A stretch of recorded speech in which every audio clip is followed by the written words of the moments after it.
तो experiment number 4 के बारे में बात करेंगे अभी, सुपरपोजिशन थ्योरम के बारे में। तो एक बार सब ज्वाइन कर ले, फिर हम स्टार्ट करते हैं थोड़ा टाइम में। अगर जितने भी लोग अभी हैं एक बार थम्स अप दे दो अगर ये विजिबल और ऑडिबल दोनों हैं तो कमेंट सेक्शन में। एक्सपेरिमेंट 3 हम पहले भी डिस्कस कर चुके हैं। KCL KVL हो गया है उसका, थेवेनिन नॉर्टन भी हो चुका है अलग से, और फेमिलियराइजेशन भी हम डिस्कस कर चुके हैं। एक एक्सपेरिमेंट ये और है सुपरपोजिशन थ्योरम। तो सब ज्वाइन कर लें और फिर हम स्टार्ट करते हैं इसको।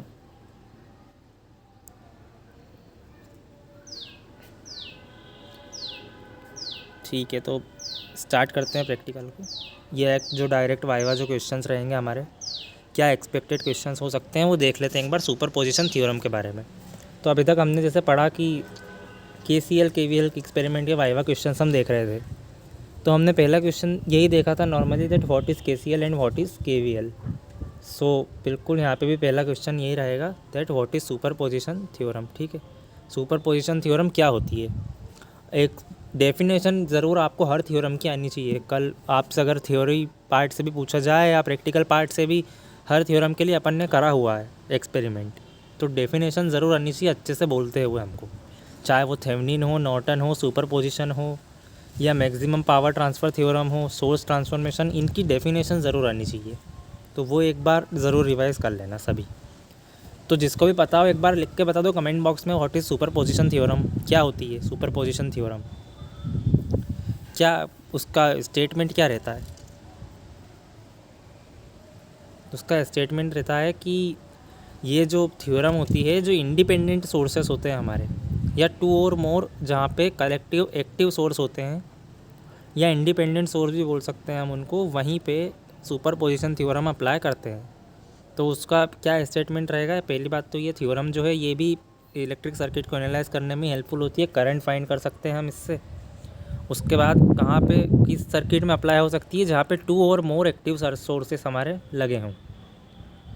और इन केसेस में क्या होता है कि इंडिपेंडेंट जो अलग अलग सोर्स होते हैं हमारे, उसमें एक टाइम पे एक ही सोर्स का जो पावर इनपुट रहेगा, जो भी वो इलेक्ट्रिक सप्लाई कर रहा है, वोल्टेज या करंट, उसको हम कंसिडर करते हैं, और उसका फिर हम क्या इफ़ेक्ट है सर्किट पे, नेट करंट क्या जा रहा है, वो सब कैलकुलेट करते हैं। फिर उसके बाद अगर जो दूसरा इंडिपेंडेंट सोर्स है उसको हम कंसिडर करेंगे। बाकी सभी जो सोर्सेस लगे हुए हैं वो या तो शॉर्ट सर्किट हो जाएंगे या ओपन सर्किट हो जाएंगे।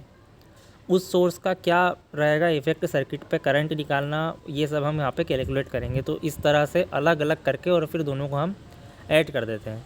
तो अगर हमें करंट फाइंड करना है, फॉर एग्जांपल किसी सर्किट में मिडिल ब्रांच में या किसी ब्रांच में कितना करंट जा रहा है, और दो या दो से ज़्यादा इंडिपेंडेंट सोर्सेस वहाँ पे लगे हुए हैं उस सर्किट में, तो हम सुपरपोजिशन थ्योरम को वहाँ पे अप्लाई कर सकते हैं। तो एक टाइम पे एक सर्किट कंसिडर हुआ, उससे करंट फाइंड करेंगे, बाकी सब शॉर्ट और ओपन हो जाएंगे। उसके बाद फिर दूसरा इंडिपेंडेंट सोर्स को कंसिडर करेंगे, सिर्फ उसका कितना इफेक्ट रहेगा वो फाइंड करेंगे। तो ये अप्रोच होता है सुपरपोजिशन थ्योरम का, वो ये इसका स्टेटमेंट है। अब दूसरा जो क्वेश्चन है, हमने बोला कि एक टाइम पे एक सोर्स को हम कंसिडर करते हैं और बाकी सारे शॉर्ट या ओपन सर्किट हो जाते हैं। तो अगर किसी सर्किट में 2 वोल्टेज सोर्स लगे हैं तो एक टाइम पे एक कंसिडर होगा, तो अदर सोर्स जो बचा हमारा, वो हमारा बचा वोल्टेज सोर्स। या अगर हम देखें कि जितने भी 2 या 2 से ज़्यादा, तो सारे वोल्टेज सोर्स क्या हो जाते हैं, ओपन सर्किट होंगे या शॉर्ट सर्किट होंगे। जब हम किसी एक सोर्स को कंसिडर कर रहे हैं, चाहे वोल्टेज हो या करंट, तो बाकी सारे जो वोल्टेज सोर्स रहेंगे वो ओपन सर्किट होंगे या शॉर्ट सर्किट होंगे। जल्दी से कमेंट बॉक्स में आंसर। बहुत सिंपल क्वेश्चन है ये वोल्टेज सोर्स के बारे में, कि बाकी सारे वोल्टेज सोर्स को हम ओपन करेंगे या शॉर्ट करेंगे। तो इसका आंसर है कि वोल्टेज सोर्स जो होते हैं वो शॉर्ट सर्किट हो जाते हैं। एक सोर्स हमने कंसिडर किया, चाहे करंट हो या वोल्टेज, उसके अलावा जितने भी सोर्सेज बचे हैं उसमें जो वोल्टेज सोर्स है उनको हम शॉर्ट सर्किट कर देंगे। उसी तरह हम ओपन सर्किट भी करेंगे कुछ सोर्सेज को। पर हम जो ये बोल रहे हैं कि हम वोल्टेज सोर्सेज को शॉर्ट सर्किट कर देते हैं, तो ये शॉर्ट सर्किट करने का मतलब क्या होता है, कैसे करेंगे शॉर्ट सर्किट। आपसे किसी ने पूछ लिया कि आप ठीक है वोल्टेज सोर्स को शॉर्ट सर्किट कर दोगे, वो आप सही बोल रहे हो, लेकिन मतलब क्या हो गया यहाँ पे शॉर्ट सर्किट करने का। किसी को भी पता हो तो लिख के बता दो, हम क्या कैसे समझाएंगे कि क्या शॉर्ट सर्किट कर दिया उसको, मतलब क्या निकला शॉर्ट सर्किट करने का। शॉर्ट सर्किट करने का मतलब हो गया कि हमने उसको एक सिंपल वायर से रिप्लेस कर दिया या उसके इंटरनल रेजिस्टेंस से। वोल्टेज सोर्स की बात कर रहे हैं हम, ठीक है। तो वोल्टेज सोर्स हमने देखा शॉर्ट सर्किट हो जाते हैं सारे, जब भी कोई करंट या सिंगल वोल्टेज सोर्स कंसिडर किया जाता है।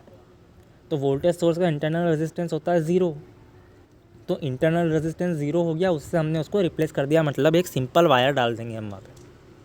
अभी क्वेश्चन हम डिस्कस करेंगे, एक अप्रोच देखेंगे एक्सपेरिमेंट का, तो वहाँ पे समझ आ जाएगा कि वोल्टेज सोर्स जो होते हैं उनको हम शॉर्ट सर्किट करते हैं, और शॉर्ट सर्किट कर देने से हमारा मतलब होता है उस सोर्स को वहाँ से हटा के वहाँ पे एक सिंपल वायर डाल दो, और उसी को आप बोलते हो कि उसको हमने उसके इंटरनल रेजिस्टेंस से रिप्लेस कर दिया। क्योंकि आप देखते हो कि उस वायर में कोई रेजिस्टेंस नहीं होता है, क्यों? क्योंकि वोल्टेज सोर्स का इंटरनल रेजिस्टेंस 0 होता है।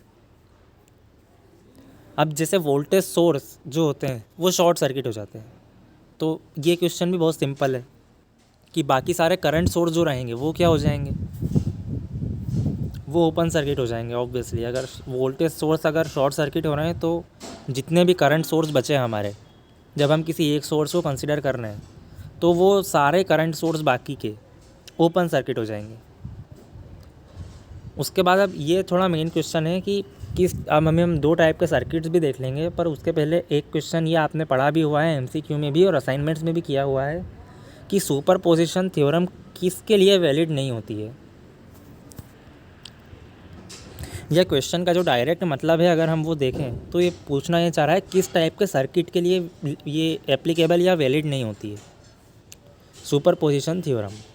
जिसको भी पता हो प्लीज़ कमेंट बॉक्स में आंसर लिख देना, और अब तक अगर समझ में आया हो तो एक बार यस ज़रूर लिख देना कि हाँ समझ में आया है। वो दोनों चीज़ें साथ में लिख दो, साथ में नहीं मतलब अलग अलग कमेंट में लिखना यस और इसका आंसर। सुपरपोजिशन थ्योरम किन सर्किट्स के लिए वैलिड नहीं होती है, किस टाइप के सर्किट के लिए? तो उसका आंसर है नॉन लीनियर सर्किट या नॉन लीनियर सिस्टम के लिए वैलिड नहीं होती है। अभी हम पढ़ लेंगे कि सर्किट, अब आपसे पूछा क्योंकि वाइवा में एक के बाद एक क्रॉस क्वेश्चंस आते हैं, हमने देखा है, ठीक है। वाइवा में जो क्रॉस क्वेश्चंस आते हैं वो किस तरह से आते हैं कि आपने एक आंसर दिया, उस आंसर से प्रेरित होके एक अलग ही प्रकार की शक्ति का संचार होता है एक्सटर्नल में, और वो उस आंसर से ही प्रेरित होकर एक नया क्वेश्चन आपको दे देता है, ठीक है। आपने अब ये बोला यहाँ पे कि superposition theorem non linear system पे वैलिड नहीं होती है, तो अब उन्होंने पूछ लिया कि नॉन लीनियर सिस्टम क्या होते हैं। उन्होंने ये पूछ लिया कि नॉन लीनियर सिस्टम क्या होते हैं, तो चलो कमेंट बॉक्स में लिख के बता दो जिसको भी पता हो। यहाँ पे उपस्थित सभी प्रबुद्धजन, नॉन लीनियर सिस्टम क्या होते हैं? किसी को थोड़ा बहुत भी अगर आइडिया हो लीनियर नॉन लीनियर सर्किट या सिस्टम के बारे में तो बता दो। तो अगर किसी को भी पता हो तो कमेंट बॉक्स में लिख देना कि नॉन लीनियर सिस्टम से आप क्या समझते हो। नॉन लीनियर सिस्टम वो होते हैं जिनमें वोल्टेज और करंट के बीच में एक लीनियर रिलेशनशिप फॉलो नहीं होती है, तो उसको हम क्या पढ़ेंगे, एक नॉन लीनियर सर्किट एक इलेक्ट्रिक सर्किट ही होता है जिसके पैरामीटर करंट और वोल्टेज की रिस्पेक्ट में चेंज हो जाते हैं, मतलब कांस्टेंट नहीं रहते हैं। तो इससे क्या हमने निकाला कि करंट और वोल्टेज के बीच में लीनियरली रिलेशनशिप यहाँ पे इस्टेब्लिश नहीं हो पाती है। तो हम क्या बोलेंगे, वो क्या पैरामीटर्स होते हैं इलेक्ट्रिक सर्किट के, जैसे रेजिस्टेंस हो गया, इंडक्टेंस हो गया, नीचे यहाँ पे लिखा भी रहे हैं, ये सब जब कांस्टेंट नहीं रहेंगे, ये सर्किट एक ऐसा इलेक्ट्रिक सर्किट जिसके पैरामीटर्स, सर्किट पैरामीटर्स मतलब ये नीचे जो ब्रैकेट में लिखा रहे हैं ये आपके सर्किट पैरामीटर्स हो गए यहाँ पे, ये जब कांस्टेंट नहीं रहते हैं, यहाँ हमेशा सिंगल लाइन में अगर बोलें तो ये कि वोल्टेज और करंट के बीच में एक लीनियर रिलेशनशिप जहाँ फॉलो नहीं होती है वो एक नॉन लीनियर सिस्टम होता है। अभी लीनियर सिस्टम समझेंगे उसमें भी आएगा तो नॉन लीनियर सिस्टम और ज़्यादा क्लियर हो जाएगा। अब अगला क्वेश्चन हमारा कि फिर लीनियर सिस्टम क्या होता है।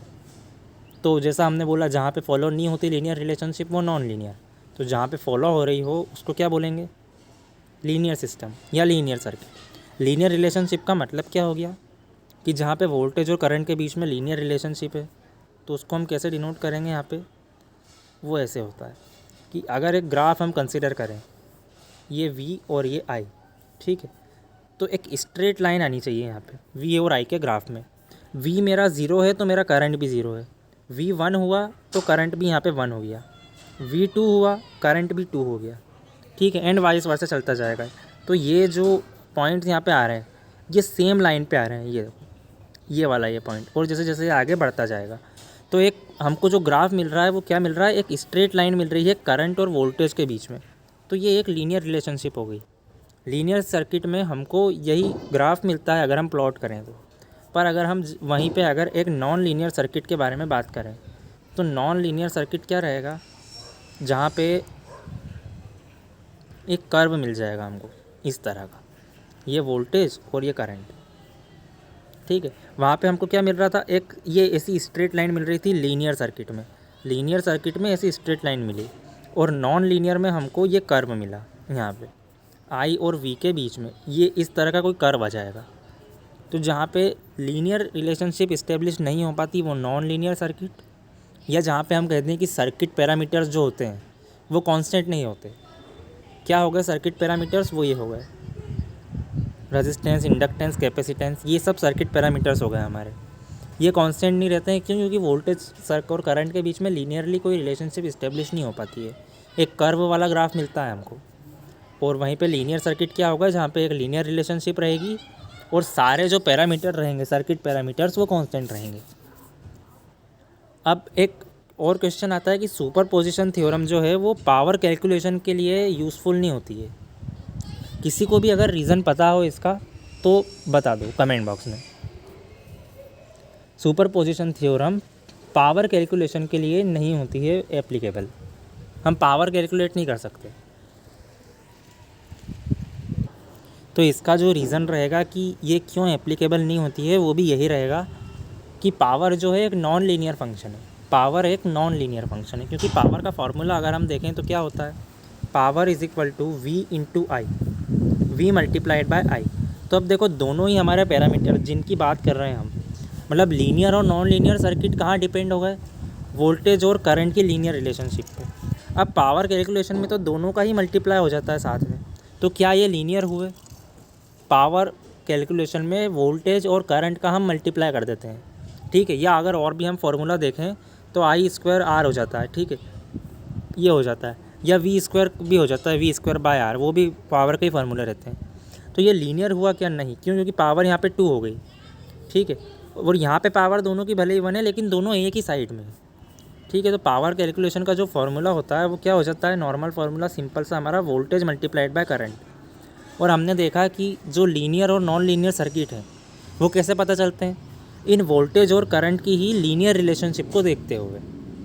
तो अब बताओ, जब दोनों ही हमारे पैरामीटर वोल्टेज और करंट एक ही साइड पे आ गए मल्टीप्लाई होने के लिए, तो क्या लीनियर रिलेशनशिप बची इनमें? वो तो ख़त्म हो गई, क्योंकि दोनों एक ही साइड मल्टीप्लाई हो रहे हैं, ठीक है।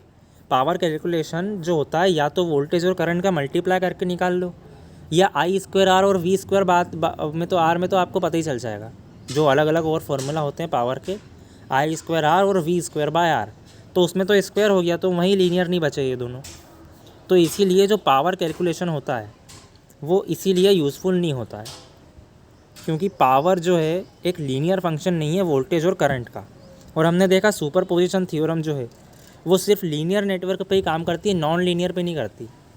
तो पावर कैलकुलेशन जो हो गई नॉन लीनियर फंक्शन हो गया, क्यों? क्योंकि दोनों एक ही साइड आ गए पावर कैलकुलेशन के लिए, वोल्टेज और करंट। या आई स्क्वायर आर जब हम करते हैं पावर के लिए तो स्क्वायर हो गया करंट का, तो वो भी लीनियर नहीं बचा। तो लीनियर सर्किट में एप्लीकेबल होती है सुपरपोजिशन थ्योरम, और पावर जो है वो नॉन लीनियर फंक्शन हो गया वोल्टेज और करंट का। इसीलिए आप बोलोगे कि सुपरपोजिशन थ्योरम से हम पावर कैलकुलेट नहीं कर सकते। इतना अगर समझ में आया हो या इसमें कोई भी डाउट हो तो कमेंट बॉक्स में ज़रूर लिखना यस, या फिर कोई डाउट हो तो पूछो। अगले क्वेश्चन को हम डिस्कस करने से पहले रुकते हैं यहाँ पे, और कोई भी डाउट अगर किसी को भी हो तो वहाँ पूछ सकते हैं कमेंट बॉक्स में। ये पावर कैलकुलेशन वाला, इसका आंसर नीचे लिखा रहा है, ये 2 लाइन है इसी का आंसर, ठीक है। क्यों नहीं है पावर कैलकुलेशन? क्योंकि लीनियर फंक्शन नहीं है, पहली बात तो वो, और दूसरी बात सुपरपोजिशन हमने देखा सिर्फ लीनियर फंक्शन पे ही एप्लीकेबल होती है।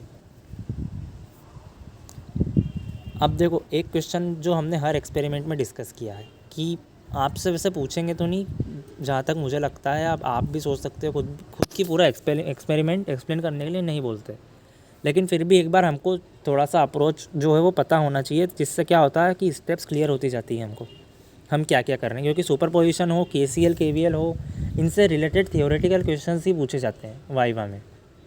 तो पूरा एक्सपेरिमेंट तो आपको एक्सप्लेन करने के लिए बोलेंगे नहीं कोई भी। तो फिर भी हम एक बार देख लेते हैं कि कैसे हम शॉर्ट में एक्सप्लेन कर सकते हैं पूरे एक्सपेरिमेंट को। तो क्या बोलोगे आप, एक सर्किट कंसिडर कर लो जिसमें एक से ज़्यादा इंडिपेंडेंट सोर्स हो, ठीक है। जैसे इस क्वेश्चन में हम क्या बोल रहे हैं कि find the current in middle branch by superposition theorem. हमने कहा ना कि एनालाइज करने के लिए यूज़फुल होती है सुपरपोजिशन थ्योरम। तो अब ये मिडिल ब्रांच, इसमें मुझे करंट फाइंड करना है। यहाँ पे दो इंडिपेंडेंट सोर्स दिख रहे हैं हमको। कैसे सोर्स है, दोनों ही वोल्टेज सोर्स हैं। तो क्या आप बोलोगे सर या मैडम, जो भी आपको बोलना रहेगा वहाँ पे, हम थियोरेटिकली और प्रैक्टिकली दोनों ही तरह से सुपरपोजिशन थ्योरम को इस सर्किट में वेरीफाई करके देखेंगे और यहाँ मिडिल ब्रांच में करंट फाइंड कर लेंगे। तो प्रैक्टिकली करने से पहले हम थियोरेटिकली कैसे करेंगे, जैसे हम क्वेश्चन सॉल्व करते हैं। मान लो आपको ये क्वेश्चन दिया हुआ है कि मिडिल ब्रांच में कितना करंट होगा वो फाइंड करो, या आई लिखा भी रहा है। तो क्या करेंगे, सुपरपोजिशन थ्योरम करने के लिए एक बार में एक सोर्स तो कंसिडर किया। ये 12 वोल्ट को मैंने कंसिडर किया, तो 5 वोल्ट ये वोल्टेज सोर्स है। वोल्टेज सोर्स हमने क्या देखा, शॉर्ट हो जाता है, ये शॉर्ट हो गया, ठीक है। यहाँ पे कुछ भी नहीं बचा, एक सिंपल सा हमने वायर डाल दिया, कि सिंपल वायर डाल दिया। और ये 5 वोल्ट का वोल्टेज सोर्स यहाँ पे नहीं है जब हम 12 वोल्ट को कंसिडर कर रहे हैं। तो 12 वोल्ट से हमने पूरे सर्किट में नेट करंट फाइंड किया। उसके बाद करंट डिवीज़न रूल लगा के इस ब्रांच में फाइंड किया। पहले तो हम नेट रेजिस्टेंस निकाल के वोल्टेज से डिवाइड कर देंगे 12 वोल्ट से, तो नेट करंट आ गया हमारे पास। फिर करंट डिवीज़न रूल लगा के हमको इस ब्रांच में करंट निकालना है। कौन सी में, मिडिल ब्रांच में। वो जितना भी करंट आया वो करंट होगा सिर्फ 12 वोल्ट की बैटरी से मिडिल ब्रांच में कितना जा रहा है, उसको हमने बोल दिया आई डैश, ठीक है। इतना अभी हमने स्टोर किया। उसके बाद सेम स्टेप्स हम फॉलो करेंगे 5 वोल्ट की बैटरी के लिए। तो 5 वोल्ट की बैटरी कंसीडर की, रेजिस्टेंस अपनी जगह सेम रहेंगे। ये एक वोल्टेज सोर्स है, ये हो गया शॉर्ट सर्किट। एक सिंपल सी लाइन आ गई यहाँ पे, और पूरा सर्किट एज इट इज़ है। तो 5 वोल्ट से अब कितना करंट ड्रॉ हो रहा है वो पूरा सर्किट में निकाल लेंगे। पहले तो पूरे सर्किट का नेट करंट हमारे पास आ गया। हम फिर उसके बाद करंट डिवीज़न रूल लगा के यहाँ पे मिडिल ब्रांच में 5 वोल्ट से कितना जा रहा है वो फाइंड करेंगे। उसको हम बोलेंगे आई डबल डैश, ठीक है। वापस एक बार मैं रिपीट कर देता हूँ। आई डैश क्या हो गया, आई डैश और आई डबल डैश, दो करंट फाइंड किए हमने। आई डैश क्या हुआ, 12 वोल्ट से मिडिल ब्रांच में कितना जा रहा है, ठीक है। और आई डबल डैश क्या हो गया, 5 वोल्ट से मिडिल ब्रांच में कितना जा रहा है, ठीक है। और आई हमको वो करंट फाइंड करना है जो टोटल जाएगा। तो टोटल क्या जाएगा, I dash plus I double dash.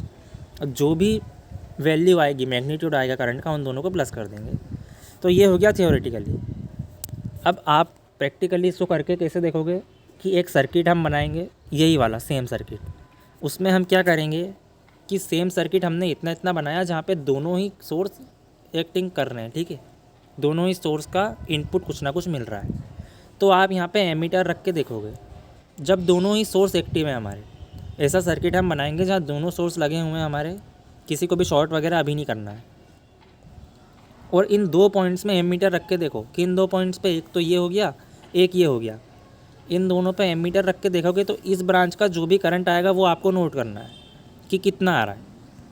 क्योंकि हमको तो एक तरह से सुपरपोजिशन थ्योरम एक अप्रोच है फाइंड करने का कि टोटल करंट कितना जा रहा है जब दोनों ही सोर्स का इनपुट मिल रहा हो, वो हमारे ऊपर है। और सुपरपोजिशन थ्योरम की मेथड है कि हम एक टाइम पे एक को कंसिडर करते हैं। तो हमने पहले क्या किया, पहले ही निकाल के रख लिया एमीटर से कि कितना जा रहा है टोटल करंट, दोनों ही बैटरी जब लगी हुई है हमारे सर्किट में, वो हमने नोट डाउन कर लिया। अब प्रैक्टिकली भी हम वही स्टेप्स फॉलो करेंगे, ठीक है। यहाँ पे एक सिंपल वायर डाल देंगे इस 5 वोल्ट को हटा के, ठीक है। और सिर्फ 12 वोल्ट की बैटरीज हम यहाँ पे लगी रहेगी और सर्किट आपका कुछ ऐसा दिखेगा। ये 5 वोल्ट कंसिडर मत करो यहाँ पे, और बाकी सब एज इट इज़। फिर यहाँ पे वापस एमीटर लगा के देखो, तो आपको जो वैल्यू मिलेगी वो अप्रोक्सीमेट आएगी आई डैश के। आई डैश क्या था हमारा, हमने थियोरेटिकली सॉल्व किया था ना, 12 वोल्ट से कितना जा रहा है मिडिल ब्रांच में, वो हमारा आई डैश था। तो आप एमीटर लगा के देखोगे तो आपको आई डैश के अप्रोक्सीमेट ही वैल्यू मिल जाएगी 12 वोल्ट से। ये आधा पार्ट हो गया क्वेश्चन का, ठीक है। अब हम आई डबल डैश के लिए क्या करेंगे, सेम सर्किट रखेंगे और 12 वोल्ट को शॉर्ट सर्किट कर देंगे, ठीक है। और 5 वोल्ट की बैटरी से फाइंड करेंगे यहाँ पे एमीटर लगा के इन दो पॉइंट पे कि 5 वोल्ट से इस ब्रांच में कितना जा रहा है, उसको हमने क्या बोला था, आई डबल डैश। तो आप देखोगे एमीटर में जो रीडिंग आ रही है वो थियोरेटिकल आई डबल डैश के नियरेस्ट आ जाएगी या अप्रोक्सीमेट आ जाएगी, ठीक है। तो अब आई डैश और आई डबल डैश दोनों को प्लस कर दो। उन दोनों को प्लस करोगे तो एम मीटर से आपने जो करंट फाइंड किया है यहाँ पे, जब दोनों ही बैटरी का इनपुट इसमें मिल रहा है उसके बिल्कुल इक्वल या अप्रोक्स आएगा। इक्वल ही आना चाहिए क्योंकि प्रैक्टिकल में तो इक्वल ही आएगा, और जो भी आप फाइंड करोगे I dash plus I double dash practical values, क्या बोल रहा हूँ मैं, आई डैश और I double dash practical value दोनों का सम करोगे तो वो थ्योरेटिकल टोटल यानी आई के अप्रोक्स आ जाएगा। तो थ्योरेटिकल टोटल आई उसके अप्रोक्स आया, और प्रैक्टिकल जो हमारा एमीटर हमने रख के देखा यहाँ पे, जब दोनों ही वोल्टेज सोर्स का इसको इनपुट मिल रहा है सर्किट को, उसके इक्वल आ गया। ठीक है, कोई कंफ्यूज होने वाली बात नहीं है। थ्योरेटिकली भी सेम चीज़ करके देखी, प्रैक्टिकली भी सेम चीज़ करके देखी, बस उसमें हमने एमीटर यूज़ कर लिया और एक बार यहाँ को शॉर्ट सर्किट कर दिया, इस वोल्टेज सोर्स को, एक बार इसको शॉर्ट सर्किट कर दिया। ठीक है, रेजिस्टेंस तो अपनी जगह पे ही रहेंगे। अगर यहाँ पे कोई करंट सोर्स लगा होता तो वो ओपन सर्किट हो जाता, उसके बीच में फिर कुछ भी नहीं होता। तो ये यहाँ पे हमारा जो सुपरपोजिशन थ्योरम का जो एक्सपेरिमेंट था और जो वाइवा क्वेश्चंस थे वो यहाँ पे ख़त्म हो जाते हैं। तो एक बार हम देख लेते हैं क्या क्या हमने देखा। सुपरपोजिशन थ्योरम पावर कैलकुलेशन के लिए एप्लीकेबल नहीं होती, क्यों? क्योंकि वो एक लीनियर फंक्शन नहीं है। दूसरी बात, लीनियर सर्किट क्या होते हैं? जहाँ वोल्टेज और करंट के बीच में एक लीनियर रिलेशनशिप होती है। उसी तरह नॉन लीनियर सर्किट क्या होते हैं? जहाँ पे नहीं होती है क्या, वोल्टेज और करंट के बीच में लीनियर रिलेशनशिप। और ये जो पैरामीटर्स लिखा रहे हैं ये कांस्टेंट नहीं होते हैं वोल्टेज और करंट की रिस्पेक्ट में। ठीक है, ये हमारा एक क्वेश्चन और हो गया था। Superposition theorem non linear system के लिए वैलिड नहीं होती है, ये हमने देख लिया। करंट सोर्स जितने भी होते हैं सुपरपोजिशन थ्योरम अप्लाई करते वक्त, वो हमने क्या देखा, ओपन सर्किट हो जाते हैं। उसके बाद जितने भी वोल्टेज सोर्स होते हैं वो हमारे हो जाते हैं शॉर्ट सर्किट। ठीक है, शॉर्ट सर्किट करने से हमारा मतलब क्या होता है कि हम उसको एक सिंपल वायर से रिप्लेस कर देते हैं, या आप ये बोल सकते हो कि उसके इंटरनल रेजिस्टेंस से हम उसको रिप्लेस कर देते हैं, जो कि होता है ज़ीरो। किस केस में? वोल्टेज सोर्स के केस में। वोल्टेज सोर्स जितने भी होते हैं, जब एक टाइम पे एक सोर्स कंसीडर कर रहे हैं तो बचे हुए जितने वोल्टेज सोर्स वो हो गए शॉर्ट सर्किट। ठीक है, करंट सोर्स हो गए सारे ओपन सर्किट। और सुपरपोजिशन थ्योरम की ये डेफिनेशन आपके सामने। तो अब इतना हमने पढ़ लिया। एक 9th क्वेश्चन में हमने सिंपल अप्रोच भी देख लिया। इतना अगर समझ में आया हो तो कमेंट बॉक्स में यस ज़रूर लिखना। ठीक है, और साथ में और जो वाइवा क्वेश्चन से मैं फिर एक बार रिपीट कर देता हूँ उस बात को कि अपैरेटस रिक्वायर्ड ज़रूर पढ़ के जाना एक बार, क्योंकि क्या पता पूछ ले। अपैरेटस रिक्वायर्ड ज़रूर पढ़ के जाना हर एक्सपेरिमेंट में, जो आपने अपनी फाइल में लिखे हुए हैं कि क्या क्या अपैरेटस आपको रिक्वायर्ड रहेंगे, वो ज़रूर पढ़ लेना एक बार। और एक चीज़ और, प्रिकॉशंस भी पढ़ के ही जाना। ये हम वाइवा क्वेश्चन डिस्कस कर रहे हैं, लेकिन हमको इलेक्ट्रिकल के जो वाइवा होते हैं वो हमको पता ही है कैसे होते हैं, तो उसमें प्रिकॉशंस ज़रूर पूछते हैं। किसी भी अगर एक्सपेरिमेंट में पूछ लिया तो प्रिकॉशंस और मटेरियल रिक्वायर्ड तो पढ़ के ही जाना है हमको। और बेसिक अप्रोच तो हमने सभी वीडियोस में देखा ही हुआ है। मैंने आपको जितने भी पढ़ाए हैं वीडियो, उसमें सभी में मैंने बेसिक अप्रोच इंक्लूड किया है कि कैसे करना है आपको एक्सपेरिमेंट। पूछेंगे नहीं पूरा किसी से, ये तो आप भी जानते हो, लेकिन समझ में एक बार आना ज़रूर चाहिए हमको। ठीक है, तो कोई भी डाउट हो तो कमेंट बॉक्स में पूछ लो। और अगर ये सेशन समझ में आया है तो एक बार यस लिख देना वहाँ पे नीचे, जितने भी लोग देख रहे थे इसको। तो कोई भी अगर डाउट ना हो तो हम इसको एंड कर देते हैं इस सेशन को। Best of luck for your viva and practical exam.